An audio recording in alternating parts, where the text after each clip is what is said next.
Hello everyone, आप देख रहे हैं rank plus the learning app और मैं हूं चंदन सर। डियर साथियों, आज आपको एक सुनहरा मौका मिला है।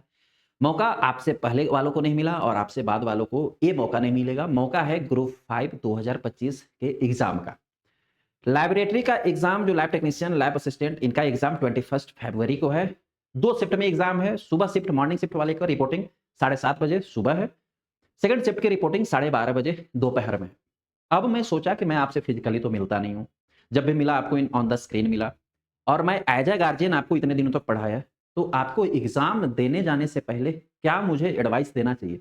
जो मुझे मेरे पिताजी दिया करते थे, जब मैं एग्ज़ाम देने जाया करता था। मैंने भी कई सारे एग्ज़ाम दिए, कुछ में सिलेक्शन नहीं हुआ, कुछ में हुआ। तो उनके पहले मैं क्या-क्या करता था और एज़ अ पैरेंट वो मुझे क्या बताया करते थे, वो मैं आपको बताना चाहूँगा। और देखो, सिलेक्शन तो भाई हम सभी पढ़ते हैं सिलेक्शन लेने के लिए और हमारी ये जागृत भी है कि हम सिलेक्शन लें। सबसे पहली बात, जब मैं एग्ज़ाम देने जाता था, तो हमारे पिताजी एक रामचरितमानस का एक श्लोक मैंने लिखा हुआ है, ये मुझे बहुत अच्छे से उन्होंने याद करवाया था। कवन सो काज कठोर जग माही, या कवन सो काज कठिन जग माही, जो नहीं होए तात तुम पाही। ये उस समय श्लोक, जब हनुमान जी को अपनी शक्तियों का एहसास नहीं था ना, तो श्री जामुन जी उनको याद दिला के उनकी शक्तियों का एहसास दिलाया करते थे। तो हमारे पिताजी ने बोला कि जब तुम एग्ज़ाम, मैंने कई सारे 2-3 एग्ज़ाम दिए, सिलेक्शन नहीं हुआ।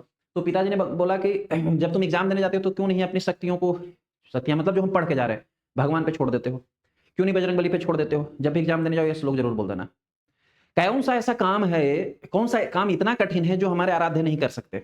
आप चाहे जिन्हें भी मानते हो, भगवान को मानते हो, गॉड को मानते हो, फादर को मानते हो, अल्लाह, खुदा, जिस भी भगवान को आप मानते हो, क्यों नहीं आप अपने काम को उनके ऊपर छोड़ देते? क्या उनसे बड़ा या कठिन काम है? बिल्कुल नहीं है। मैं आपसे गुज़ारिश करूँगा कि आप एग्ज़ाम में जाने से पहले ये श्लोक एक बार ज़रूर बोलना। ये ऑल इज़ वेल अपने आप को संतावना देने के लिए है और बहुत अच्छा है, क्योंकि इससे मुझे बहुत सारी शक्तियाँ मिली, एम्पावरमेंट मिला और मैंने अचीवमेंट लिया है। 1 नहीं, 2 नहीं, 3-3, 4-4 एग्ज़ाम्स में। अब आते हैं बात, ये आप पे निर्भर है या बोले नहीं बोले, it's my humble suggestion to you. बात आती है कि अब एग्ज़ामिनेशन को क्लैरिफ़ाई करने के लिए क्या-क्या छोटी-छोटी चीज़ों को ध्यान देना है, उसकी थोड़ा-सा मेरी सजेशन ले लो, जो मैं फ़ॉलो किया करता था और मेरे पिताजी ने ये सब मुझे बताया था। सबसे फर्स्ट वन कि एग्ज़ाम जो है सर, वो है 21st को। कब है? 21 फरवरी 2025 को है। 2 शिफ्ट में है, morning shift and evening shift मान के चलो। मॉर्निंग शिफ्ट की रिपोर्टिंग टाइम 7:30 एएम है, ठीक है? इवनिंग शिफ्ट की रिपोर्टिंग जो है 12:30 एएम है।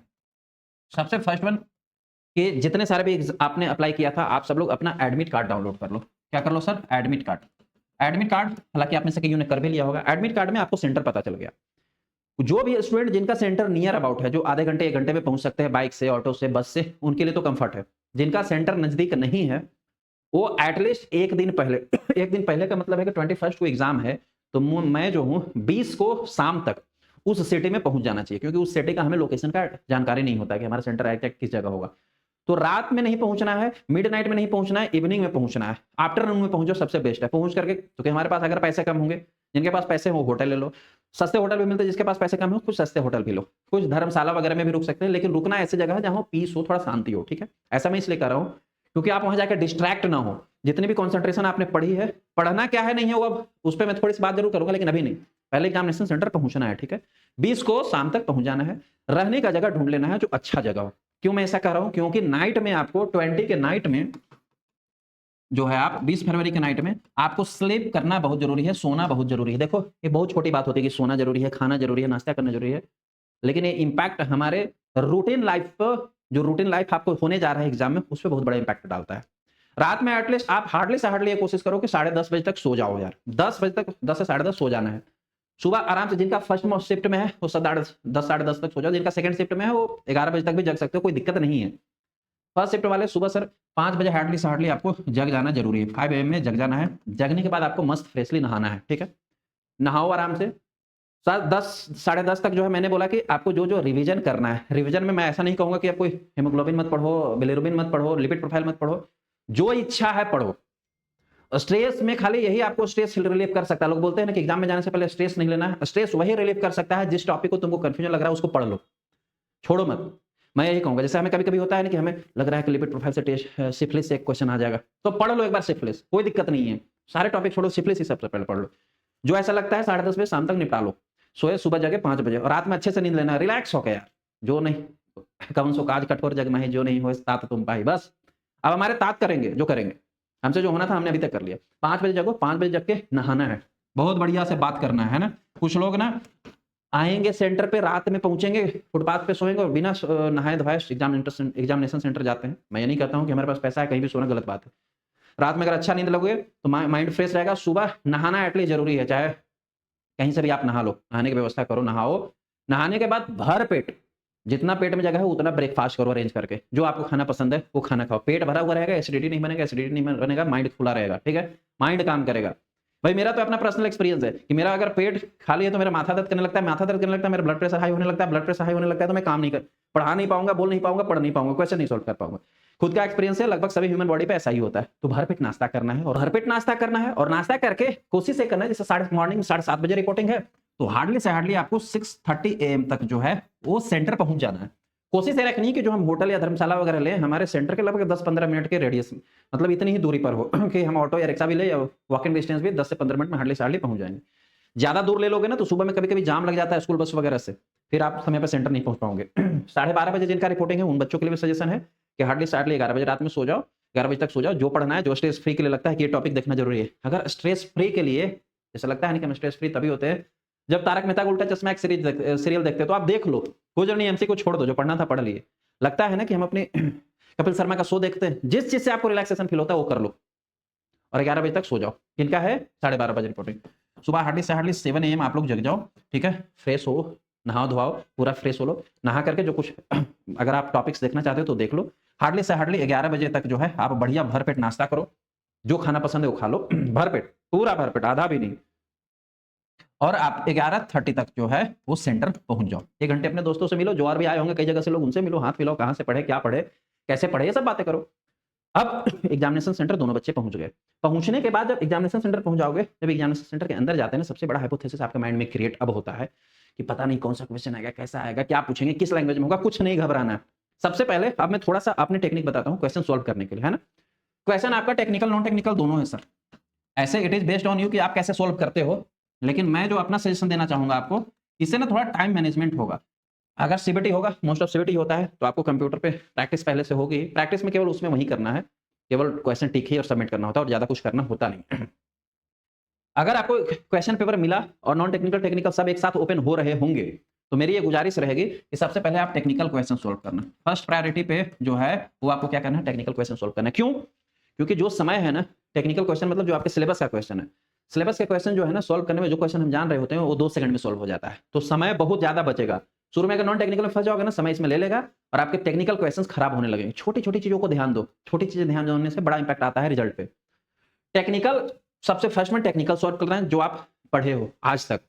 टेक्निकल सॉल्व में आपको सबसे पहले ये ध्यान देनी है, देखो गलती कहाँ होता है इस बात को ध्यान दो। हमारे में से हमारे जितने सारे बच्चे पढ़े हैं ना, उनमें से मैं कईयों के रिजल्ट देखा हूँ, 2 नंबर 3 नंबर 1 नंबर 1.5 नंबर इनके लेके नौकरी रही है। वो ऐसे ही सिलेक्शन हो सकता है प्रिसीजन से। सबसे पहले टेक्निकल में गलती होता है सबसे इजी आंसर, जो सबसे इजी क्वेश्चन होता है ना, जो सबसे इजी क्वेश्चन होता है वो सबसे पहले गलत होता है। उसको सही क्यों गलत होता है? क्योंकि हम जैसे उस क्वेश्चन को पढ़ते हैं, 4 लाइन पढ़े, फिर नीचे में आंसर एडीटी है, एडीटी टिक मार दिए। मेरे सबसे पहले गुजारिश है, जो सबसे इजी लगेगा, टिक करने से पहले, फाइनल ओएमआर पे इस तरीके से घेरा लगाने से पहले, या कंप्यूटर पे है तो उससे माउस पे कर्सर पे टिक करने से पहले पूरी क्वेश्चन 2 बार जरूर पढ़ना। और क्वेश्चन लास्ट जब टिक कर रहे होगे आप आंसर, तो टिक करते समय ये देख लेना कि चारों ऑप्शन फिर से देख लेना कि चारों में यही है ना सही। गलत यही होता है कि बस हम उसको टिक करके आगे बढ़ जाते हैं, यही होगा ही नहीं, यही है ना, ऐसा देख लेना है। चारों को ऑप्शन को 2 से 3 बार 4 बार जरूर देखना है। जब एकदम कॉन्फिडेंस के साथ दिल कहे, हट बोले कि नहीं अब यही है, तब उसको टिक करके आगे बढ़ना है। इससे प्रिसीजन आएगा।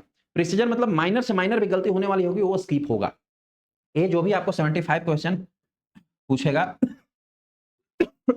टेक्निकल से, उनको पहले सोल्व कर लो। अब आपके पास टाइम ह्यूज बच जाएगा टेक्निकल में, क्योंकि टेक्निकल 10 सेकंड 5 सेकंड 15 सेकंड इसमें ही सोल्व होते चले जाते हैं सारे के सारे, क्योंकि हम पढ़े हुए रहते हैं, थियोरेटिकल से प्रैक्टिकल से रहता है। उसके बाद हम आएंगे नॉन टेक्निकल पे। नॉन टेक्निकल में भी सीक्वेंस रखो। देखो क्या सीक्वेंस रखना है नॉन टेक्निकल में भी, पहले जो हिंदी से क्वेश्चन है उनको सॉल्व करो, फिर इंग्लिश लैंग्वेज से जो क्वेश्चन रहेगा उनको सॉल्व करो। क्यों? क्योंकि ये लैंग्वेज क्या है, इनको हमें कोई भी इक्वेशन नहीं बनानी है, टाइम वेस्टिंग नहीं होगा, ये बस टाइम मैनेजमेंट के लिए होगा। उसके बाद जो है जीके जीएस का क्वेश्चन है, अगर आपको आ रहा है तो उन्हें सॉल्व करो, ठीक है। उसके बाद आप रीजनिंग का क्वेश्चन सॉल्व करो, ठीक। और सबसे लास्ट में जो है आप मैथ के क्वेश्चन सॉल्व करो, क्योंकि मैथ के क्वेश्चन ना सॉल्व करने में टाइम लेते हैं और टाइम के साथ साथ ना दिमाग भी खराब हो जाता है। जिनको मैथ नहीं आ रहा होगा ना, एक आध क्वेश्चन में अटक जाएंगे ना, अब ऐसा दिमाग खराब होगा कि आगे के क्वेश्चन गलत कर देते हैं। बस ये वाला पैटर्न जरूर रखना क्योंकि जो हमें क्वेश्चन नहीं आ रहे थे उनको हम सबसे लास्ट में सॉल्व करना ही, देखना भी लास्ट में ही चाहिए, मेरी तो यही सजेशन रहती है। इस प्रकार पैटर्न को आप जरूर फॉलो करना, मेरी ये गुजारिश है। और राइट क्लिक करने से पहले कि हाँ यही करेक्ट आंसर है, 4 बार जरूर उस ऑप्शन को देखना कि क्या इनमें से किसी और को भी सही होने का चांस है, कोई दूसरा ऑप्शन भी हो सकता है क्या, नहीं तभी इसको टिक करना, ये जरूर करना आप।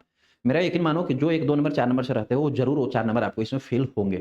एक बात का और हाईली ध्यान रखना है, ग्रुप 5 के एग्जाम में आज तक नेगेटिव मार्किंग नहीं हुआ है, मोस्ट ऑफ होप्स चांस है कि इस एग्जाम में भी नहीं ही होगा। आपको एडमिट कार्ड आया होगा, उसमें इंस्ट्रक्शन अगर दिया होगा तो उसमें देख लेना कि नेगेटिव मार्किंग है कि नहीं, या जब वहां इंस्ट्रक्शन ओपन होगा ना क्वेश्चन का सीबीटी में या ओएमआर मिलेगा उसमें, तो उसमें ऐसे सीबीटी होता है, तो कंप्यूटर पे भी इंस्ट्रक्शन ओपन होता है, उसमें पढ़ लेना, उसमें नेगेटिव मार्किंग है कि नहीं मेंशन होगा। हालांकि नहीं रहता है नेगेटिव मार्किंग, 99% चांस है कि नेगेटिव मार्किंग नहीं रहेगा।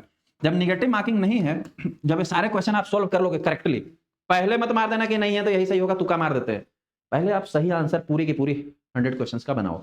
बनने के बाद जो सपोज 5 क्वेश्चन एकदम मुझे आ ही नहीं रहा, चाहे क्या है नहीं पता है, तो नेगेटिव मार्किंग नहीं है, उनको भी एनालिसिस करके टिक करके ही आना, क्वेश्चन छोड़ के आने की चांस कम रखो, मत आना छोड़ के, क्योंकि नेगेटिव मार्किंग नहीं रहेगी तो मे भी उसके बीच क्वेश्चंस बन जाते हैं।